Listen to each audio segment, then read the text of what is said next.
जैसा कि हम लोगों ने बात किया और बताया कि ग्लैंड जो कि हमारे मानव शरीर का ही एक पार्ट है, एक हिस्सा है, जिसका काम है हार्मोन्स बनाना, कुछ केमिकल बनाना, कुछ एंजाइम बनाना, जो हमारे शरीर में बहुत सारा काम करता है, जैसे कि डाइजेशन का काम करता है, मेटाबॉलिज्म का काम करता है, हमारे शरीर में एनर्जी को रेगुलेट करने का काम करता है। हमारे शरीर में बहुत सारे ग्लैंड हैं जो कि हार्मोन, एंजाइम, केमिकल्स बनाते हैं और ब्लड में पहुंचाते हैं, ब्लड में सिक्रेट करते हैं, जिससे कि हमारे शरीर में बहुत सारे रिएक्शन होते हैं। डाइजेशन वो भी एक प्रकार का केमिकल रिएक्शन है, जिसमें हम जो भी खाना खाते हैं वो पच के एनर्जी में कन्वर्ट होता है ना।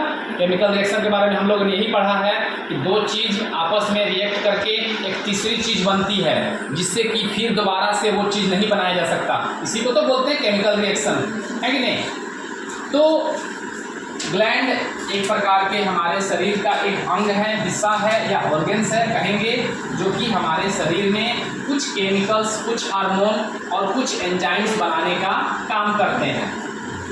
ग्लैंड के बारे में हम लोगों ने पढ़ा कि हमारे मानव शरीर में दो प्रकार के ग्लैंड पाए जाते हैं, एक इंडोक्राइन और एक एक्सोक्राइन। इंडोक्राइन ग्लैंड वे ग्लैंड होते हैं जो कुछ हार्मोन, केमिकल, एंजाइम बनाते हैं और डायरेक्टली ब्लड में ट्रांसफ़र कर देते हैं विदाउट डक्ट, बिना किसी डक्ट के मदद से वो क्या करते हैं, उस हार्मोन्स को ब्लड में डिपॉजिट कर देते हैं, ब्लड तक पहुंचा देते हैं। उसी के उलट एक्सोक्राइन ग्लैंड है जो भी कुछ हार्मोन्स, कुछ केमिकल्स, एंजाइम बनाते हैं और बनाने के बाद डक्ट के माध्यम से हमारे ब्लड तक पहुंचाते हैं। ब्लड में मिलने के बाद ये सब जो हार्मोन्स हैं, ये सब जो केमिकल है, अपना अपना काम करता है। बाकी फिर ग्लैंड का कोई काम नहीं है, उनका काम है केवल इस तरह के हार्मोन्स, केमिकल को बना के ब्लड में छोड़ देना, बाकी वो देख लेते हैं। यहाँ पे हमारा ग्लैंड कंप्लीट होता है कि ये ग्लैंड और ग्लैंड की परिभाषा है। अब हम लोग आते हैं थायराइड ग्लैंड पे। थायराइड ग्लैंड जो कि एक बटरफ्लाई शेप का इंडोक्राइन ग्लैंड का एक हिस्सा है ना। इंडोक्राइन सिस्टम जिसमें बहुत सारे इंडोक्राइन ग्लैंड हैं, उसी में से एक ग्लैंड है थायराइड ग्लैंड। बटरफ्लाई शेप का होता है, जो हमारे विंड पाइप ट्रेकिया में रैप्ड होता है। ट्रेकिया श्वास नली उससे चिपका हुआ होता है, एडम्स एप्पल के नीचे पाया जाता है। एक छोटा सा ग्लैंड है, इंडोक्राइन सिस्टम का एक पार्ट है थायराइड ग्लैंड। थायराइड ग्लैंड क्या करता है, कुछ हार्मोन्स बनाता है। पहले हम लोग इसका एनाटॉमी ही देखते हैं कि थायराइड ग्लैंड करीब 4 से 6 सेंटीमीटर का होता है, बटरफ्लाई शेप का होता है, हमारे नेक के सामने पाया जाता है, गर्दन के सामने पाया जाता है। ये इसका हो गया एनाटॉमिकल स्ट्रक्चर। अब इसके बाद आता है कि थायराइड हार्मोन जो है मेनली 3 हार्मोन प्रोड्यूस करता है या सीक्रेट करता है।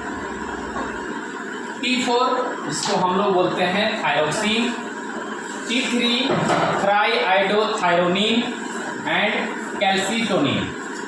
ये मेनली 3 प्रकार का हार्मोन रिलीज होता है हमारे थायराइड ग्लैंड के द्वारा। अब आता है कि थायराइड ग्लैंड करता क्या है, physiology of thyroid gland. Mainly thyroid gland जो है हमारे शरीर में मेटाबॉलिक रेट को कंट्रोल करता है। क्या करता है, मेटाबॉलिक रेट को कंट्रोल करता है। अब आती है बात कि भैया मेटाबॉलिक रेट क्या है, थोड़ा अजीब लगता है सुनने में, एक टर्म है जिसको समझना जरूरी है।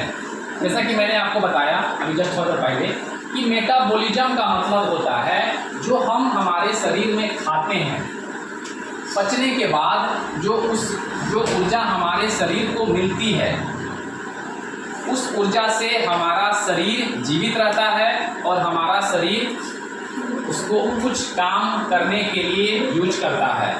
तो ये जो खाना खाएं, पचा, उससे ऊर्जा मिली, ये प्रोसेस को मेटाबॉलिज्म बोलते हैं। अब मेटाबॉलिक रेट क्या होता है, मेटाबॉलिक रेट एक प्रकार का रेट होता है जो ये डिसाइड करता है किस तेजी से वो ऊर्जा खत्म होगी।